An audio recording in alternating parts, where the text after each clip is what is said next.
ദൈവ തിരുനാമത്തിന് മഹത്വമുണ്ടാകട്ടെ. കർത്താവായ യേശുക്രിസ്തുവിൻ്റെ സ്നേഹം നിറഞ്ഞ നാമത്തിൽ നിങ്ങൾക്ക് ഓരോരുത്തർക്കും എൻ്റെ എളിയ സ്നേഹവന്ദനം.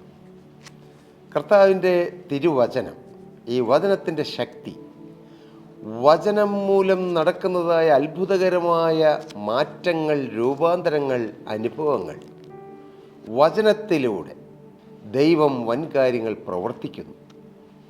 എല്ലാം അറിയുവാനും അനുഭവിക്കുവാനും കാണുവാനും എല്ലാം നമ്മുടെ ജീവിതത്തിൽ നമുക്ക് കർത്താവ് ഭാഗ്യം തരികയാണ്. നിങ്ങൾ ഈ തിരുവചനത്തിന് മുമ്പാകെ ഇരിക്കുമ്പോൾ ഇത് ഒരു സാധാരണ ഒരു പ്രസംഗം പോലെയോ ഒരു രാഷ്ട്രീയ പ്രസംഗമോ ഒരു മതപ്രസംഗം പോലെയോ അല്ല. സുവിശേഷം. അപ്പോസ്തലനായ പൗലോസ് പറഞ്ഞു, ദാവീദിൻ്റെ സന്തതിയായി ജനിച്ച് മരിച്ചിട്ട് ഉയർത്തെഴുന്നേറ്റിരിക്കുന്ന യേശുക്രിസ്തുവിനെ ഓർത്തുകൊള്ളുക, അതാകുന്നു എൻ്റെ സുവിശേഷം. സുവിശേഷം ഒരു തത്വസംഹിതയല്ല. സുവിശേഷം ഏതെങ്കിലും ഒരു പഠനമല്ല, പഠന വിഷയവുമല്ല. സുവിശേഷം മറ്റൊന്നുമല്ല, ഒരു വ്യക്തിയാണ്. ഏതാണ് ആ വ്യക്തി? യേശുക്രിസ്തു. ദാവീദിൻ്റെ സന്തതിയായി ജനിച്ച് പിന്നീട് 33.5 വയസ്സിൽ മരിച്ച് 3-ാം ദിവസം ഉയർത്തെഴുന്നേറ്റ് ഇന്നും നമുക്ക് വേണ്ടി പിതാവിൻ്റെ സന്നിധിയിൽ തിരുരക്തം കാണിച്ചുകൊണ്ട് പക്ഷപാതം കഴിക്കുന്ന യേശുക്രിസ്തുവിനെ ഓർക്കുന്നതാണ് സുവിശേഷം. ആ യേശു രണ്ടാമത് വരും. അത് സുവിശേഷത്തിൻ്റെ ഒരു ഭാഗമാണ്. സ്തോത്രം. സുവിശേഷം അതൊരു വ്യക്തിയാണ്, യേശുക്രിസ്തു എന്ന വ്യക്തി. ആ വ്യക്തിയോടുള്ള നിർമ്മലമായ സ്നേഹവും ഭക്തിയുമാണ് ക്രിസ്തീയ ജീവിതത്തിൻ്റെ അടിസ്ഥാനവും ആധാരവും. കർത്താവിന് സ്തോത്രം. അസാധ്യങ്ങളെ സാധ്യമാക്കുന്ന ജീവുള്ള ദൈവം നമ്മുടെ ഓരോരുത്തരെയും ജീവിതത്തിൽ ഈ വചനത്തിലൂടെ പ്രവർത്തിക്കട്ടെ. ഇന്ന് പ്രവർത്തിക്കും, നമുക്ക് ഉറപ്പായി വിശ്വസിക്കാം. പ്രവർത്തിക്കട്ടെ എന്ന് നമുക്ക് പ്രാർത്ഥിക്കാം, എന്നാൽ പ്രവർത്തിക്കുമെന്ന് നമുക്ക് വിശ്വസിക്കാം. പ്രാർത്ഥനയും വിശ്വാസവും രണ്ടാണ്. പ്രാർത്ഥന അതൊരു അപേക്ഷയാണ്, അല്ലേ? നിങ്ങളുടെ ആവശ്യങ്ങൾ സ്തോത്രത്തോടുകൂടി ദൈവത്തോട് അറിയിക്കുക. പക്ഷേ വിശ്വാസം അതൊരു പ്രഖ്യാപനമാണ്. ഹല്ലേലൂയ. കർത്താവ് തരണമേ എന്ന് ചോദിക്കുന്നതും അത് കർത്താവ് തന്നു കഴിഞ്ഞു എന്ന് വിശ്വസിക്കുന്നതും രണ്ടാണ്. നമ്മിൽ നിന്നും ലഭിച്ചു കഴിഞ്ഞു എന്നുള്ള ആ വിശ്വാസത്തിൻ്റെ നിർണയവും ഉറപ്പുമാണ് കർത്താവ് നമ്മിൽ നിന്ന് ആഗ്രഹിക്കുകയും പ്രതീക്ഷിക്കുകയും ചെയ്യുന്നത്. വരട്ടെ, നമുക്ക് ദൈവജനത്തിലേക്ക് വരാം. പുറപ്പാട് പുസ്തകം 12-ാം അധ്യായം അതിൻ്റെ 31-ാമത്തെ വാക്യം വായിക്കുമ്പോൾ അതൊരു മഹാ അത്ഭുതം നടന്ന സംഭവമാണ് അവിടെ വിവരിച്ചിരിക്കുന്നത്. 600,000 വരുന്ന ഇസ്രായേൽ ജനം മിസ്രൈമിൽ അടിമത്വത്തിൽ കഴിയുകയാണ്. 600,000 എന്ന് പറയുമ്പോൾ യുദ്ധസന്നദ്ധരായ പുരുഷന്മാരെ മാത്രം കൗണ്ട് ചെയ്തിട്ടുള്ള നമ്പറാണ്. എന്നാൽ അതിൽ വാർദ്ധക്യത്തിലുണ്ട്, സ്ത്രീകളുണ്ട്, കുട്ടികളുണ്ട്, അങ്ങനെ പല പ്രായപരിധിയിലുള്ളവർ ഈ ഗണത്തിൽ പെടുത്തിയിട്ടില്ല. ഉണ്ടായിരുന്നു 600,000, 6 ലക്ഷം ജനം. ചിന്തന്മാർ പറയുന്നത് 30 ലക്ഷം, 35 ലക്ഷം, 40 ലക്ഷത്തിൽ താഴെ ജനങ്ങൾ ഉണ്ടായിരുന്നു എന്നാണ്. കർത്താവിന് സ്തോത്രം. ആകട്ടെ, വലിയൊരു കൂട്ടം ജനം. എന്നാൽ അവർ ഫറവോൻ്റെ അടിമത്വത്തിലാണ്. എങ്ങനെ രക്ഷപ്പെടും?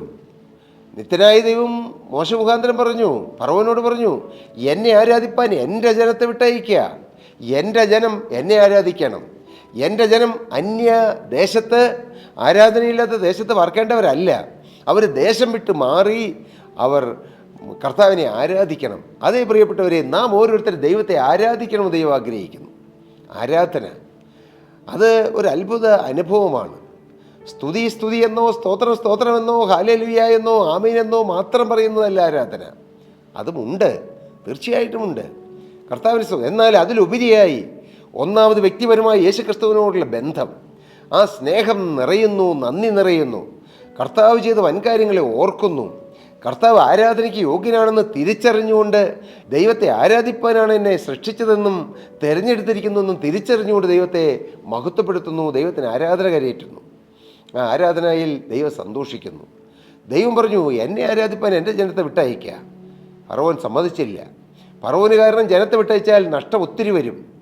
ചെലവില്ലാതെ ഈ ഫറവോൻ അടിമത്വത്തിൽ നിർത്തിക്കൊണ്ട് ഇസ്രായേൽ ജനത്തെ കൊണ്ട് ഇഷ്ടിക ഉണ്ടാക്കുകയാണ്, തൻ്റെ രാജ്യത്തിന് നന്മയുണ്ടാക്കുകയാണ്. പക്ഷേ ദൈവം പറഞ്ഞു, ഇസ്രായേൽ ജനം അത് എൻ്റെ ജനമാണ്. അവർ ഫറവോന് വേണ്ടി അധ്വാനിക്കേണ്ടവരല്ല, ജീവുള്ള ദൈവത്തിൻ്റെ മഹത്വത്തിന് വേണ്ടി നിൽക്കേണ്ടവരാണ് അവർ. അതുകൊണ്ട് ഇനി ഫറവോൻ്റെ അടിമത്വത്തിൽ നിൽക്കരുത്. പക്ഷേ എങ്ങനെ രക്ഷപ്പെട്ടു പോരും? അസാധ്യമായ ഒരു കാര്യമെന്ന് തോന്നും. പക്ഷേ പുറപ്പാട് പുസ്തകം 12-ാം അധ്യായം 31-ാമത്തെ വാക്യം വായിച്ചപ്പോൾ, അപ്പോൾ അവൻ മോശയോടും, ആരാണ് അവൻ? ഫറവോൻ മോശയെയും അഹ്റോനെയും രാത്രിയിൽ വിളിപ്പിച്ചു. നിങ്ങൾ ഇസ്രായേൽ മക്കളുമായി എഴുന്നേറ്റ് എൻ്റെ ജനത്തിൻ്റെ നടുവിൽ നിന്ന് പുറപ്പെട്ട് നിങ്ങൾ പറഞ്ഞതുപോലെ പോയി യഹോവയെ ആരാധിപ്പീൻ. ഫറവോൻ പറഞ്ഞു വിടുകയാണ്. നമുക്കറിയാം 10 ബാധകൾ മിസ്രൈമിൽ വന്നു. 10 ബാധകൾ. ആ 10-ാമത്തെ ബാധ, കടിഞ്ഞൂൽ സംഹാരം എന്ന ആ വലിയ ബാധ വന്നപ്പോഴാണ് ഫറവോൻ്റെ ഹൃദയം തിരിഞ്ഞത്.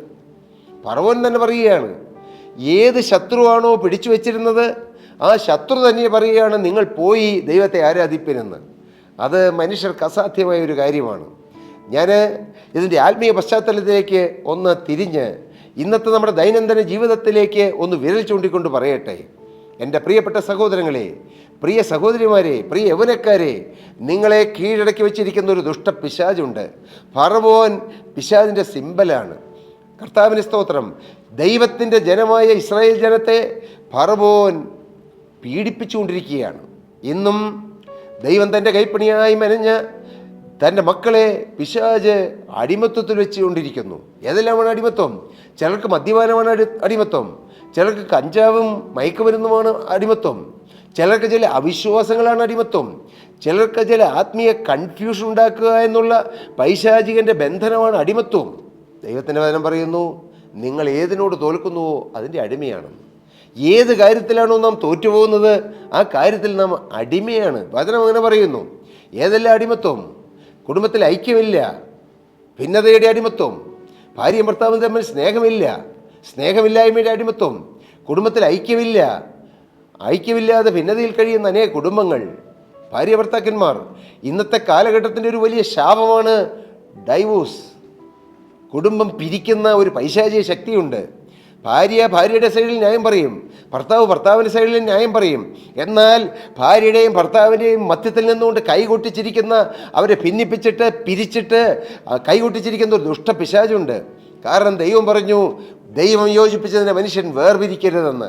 ആ കൽപ്പന ഇരിക്കെ അതിന് വിരോധമായി ഏതെല്ലാം കുടുംബങ്ങളിൽ, ഞാൻ പറയട്ടെ, ദൈവമേ എന്ന് വിളിക്കുന്ന കുടുംബങ്ങളിൽ പോലും ഒരു കാലത്ത് ദൈവവേലയ്ക്ക് പ്രയോജനപ്പെട്ടവർ പോലും അവരുടെ ജീവിതത്തിൽ കുടുംബം പിരിഞ്ഞു കഴിയാൻ അവർ ആഗ്രഹിക്കുന്നുവെന്ന്. എത്രമാത്രം പൈശാചികൻ്റെ അടിമത്വമാണ് അവിടെ കാണുന്നത്. ഫറവോൻ ഇസ്രായേൽ ജനത്തെ വിഷമിപ്പിക്കുകയാണ്. അടിമവേല നിമിത്തം ഇസ്രായേൽ ജനം കരയുകയാണ്. കർത്താവിന് സ്തോത്രം.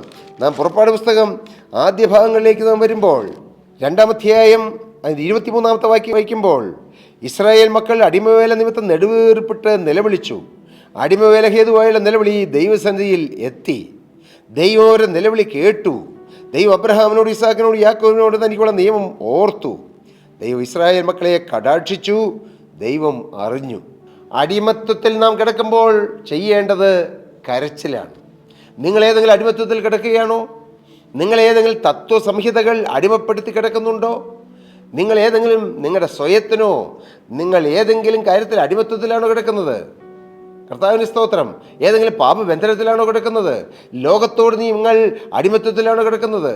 ലോകത്തിൻ്റെ അടിമത്വം. എത്രയോ അടിമത്വമാണ് ഈ ലോകത്തിലുള്ളത്. എന്നാൽ ഈ അടിമത്വത്തിൽ കിടക്കുമ്പോൾ നാം എന്തു ചെയ്യണം? ദൈവത്തോട് നിലവിളിക്കണം. കാരണം അടിമത്വത്തിൽ കിടക്കുന്നുകൊണ്ട് ആരാധനയില്ല. എന്നാൽ ഇന്ന് പലരും സ്വന്തം ജീവിതത്തിൽ ചില അടിമത്വം നിൽക്കെ അവരും ആരാധിക്കുന്നു. അത് വാസ്തവമായി ആരാധനയാകുകയില്ല. അടിമത്വത്തിൽ കിടന്നുകൊണ്ട് ആരാധനയില്ല, അടിമത്വത്തിൽ കിടന്നുകൊണ്ട് നിലവിളിയാണ് വേണ്ടത്. കർത്താവിന് സ്തോത്രം. അടിമത്വത്തിൽ കിടക്കുമ്പോൾ നിലവിളിക്കണം, കർത്താവേ എന്നെ വിടുവിക്കണമെന്നുള്ള നിലവിളിയാണ്. ആ നിലവിളി ദൈവസന്നിധിയിൽ എത്തുമ്പോൾ ദൈവം നിങ്ങളെ വിടുവിക്കും. വിടുവിച്ചിട്ടാണ് ആരാധന. ഹല്ലേലൂയ, ഓ ഹല്ലേലൂയ. ഞങ്ങൾ നിന്റെ നാമത്തെ സ്തോത്രം ചെയ്യേണ്ടതിന് എൻ്റെ ആത്മാവിനെ കാരാഗ്രഹത്തിൽ പുറപ്പെടുവിക്കണമേ എന്ന് ദാവീദ് പ്രാർത്ഥിച്ചു. ഞാൻ നിന്റെ നാമത്തെ സ്തോത്രം ചെയ്യേണ്ടതിന് എൻ്റെ ആത്മാവിനെ കാരാഗ്രഹത്തിൽ നിന്ന് വിടുവിക്കണമേ, പുറപ്പെടുവിക്കണമേ. കാരാഗ്രഹത്തിൽ ആരാധനയില്ല. മോനെ, നീ ഇന്ന് പാപത്തിൻ്റെ അടിമത്വത്തിലാണെങ്കിൽ അതിൽ നിന്ന് മോചനം പ്രാപിച്ചിട്ട് വേണം ആരാധിക്കാൻ. അല്ലെങ്കിൽ ആ ആരാധന ദൈവം അനുവദിക്കുകയില്ല.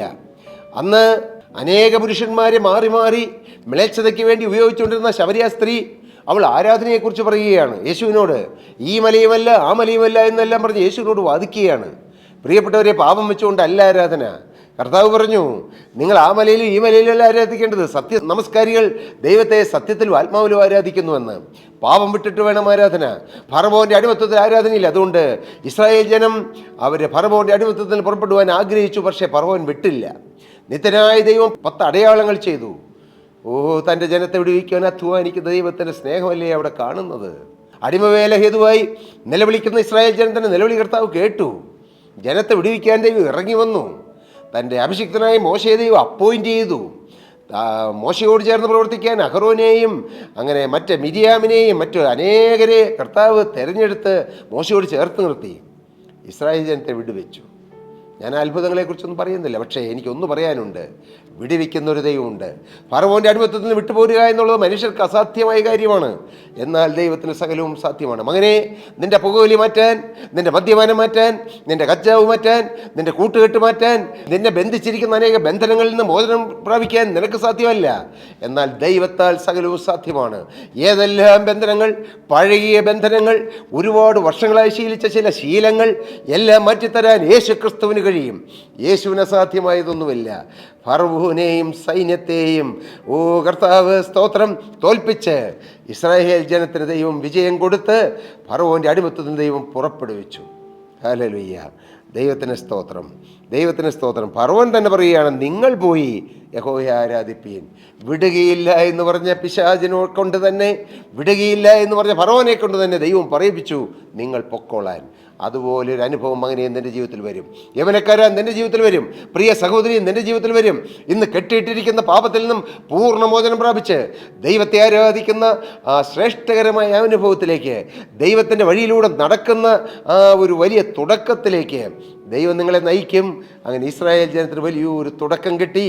അടിമത്വം മാറി. ഈ ഇസ്രായേൽ ജനത്തെ ഫറവോൻ വിടുവിക്കുവാൻ നിത്യനായ ദൈവം എന്താണ് ചെയ്തത്? ഹല്ലേലൂയ. ഇസ്രായേൽ ജനത്തോട് പറഞ്ഞു, നിങ്ങൾ ഓരോ വീടിനും ഓരോ കുഞ്ഞാടിനെ എടുക്കണം. നിങ്ങൾ കുഞ്ഞാടിനെ അറുക്കണം. ആ കുഞ്ഞാട് രക്തം വാതിൽപ്പടിമേലും കുറുമ്പടിമേലും തളിക്കണം. അത് അടയാളമായി ഇടണം. അടയാളമുള്ള ഒരുത്തനെയും തുടരരുത്. എങ്ങനെയാണ് പൈശാചികൻ്റെ മേൽ നമുക്ക് ജയം കിട്ടുന്നത്? യേശുവിൻ്റെ രക്തത്താൽ. ഇതാ ഒരു കുഞ്ഞാട് അറക്കപ്പെട്ടിരിക്കുന്നു. ലോകസ്ഥാപനത്തിന് മുമ്പേ ഒരു കുഞ്ഞാട് അറക്കപ്പെട്ടു. അതാരാണ്? കർത്താവായ യേശു ക്രിസ്തു. യേശു ക്രിസ്തുവിന് ചൊരിഞ്ഞ രക്തത്താലാണ് നമുക്ക് പിശാചിൽ നിന്ന് മോചനം കിട്ടുന്നത്. പിശാചിൻ്റെ അടിമത്തിൽ നിന്ന് നാം രക്ഷപ്പെടുന്നത് യേശുവിൻ്റെ രക്തത്താലാണ്. ഹല്ലേലൂയ. ആ കുഞ്ഞാട് അറക്കപ്പെട്ടതുകൊണ്ട് ഇസ്രായേൽ ജനത്തിന് കേടുവന്നില്ല. ആ അറക്കപ്പെട്ട കുഞ്ഞാടിൻ്റെ രക്തത്തിൻ്റെ അത്ഭുത ശക്തിയാൽ ഇസ്രായേൽ ജനം വിടുവിക്കപ്പെട്ടു. മകനെ, നിനക്ക് വേണ്ടി ഒരു കുഞ്ഞാട് അറക്കപ്പെട്ടിരിക്കുന്നു.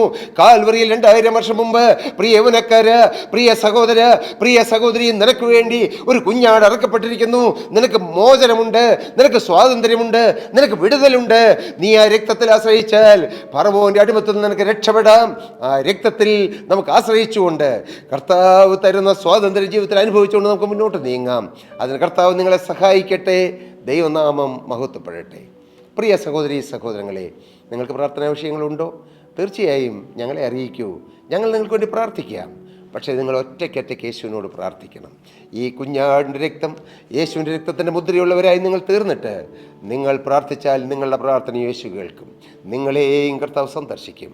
നിങ്ങൾക്കും കർത്താവ് അനുഭവം തരും. അതിനിടയാകട്ടെ. ദൈവനാമം മഹത്വം കൊടുക്കുവാനിടയാകട്ടെ. സ്തോത്രം.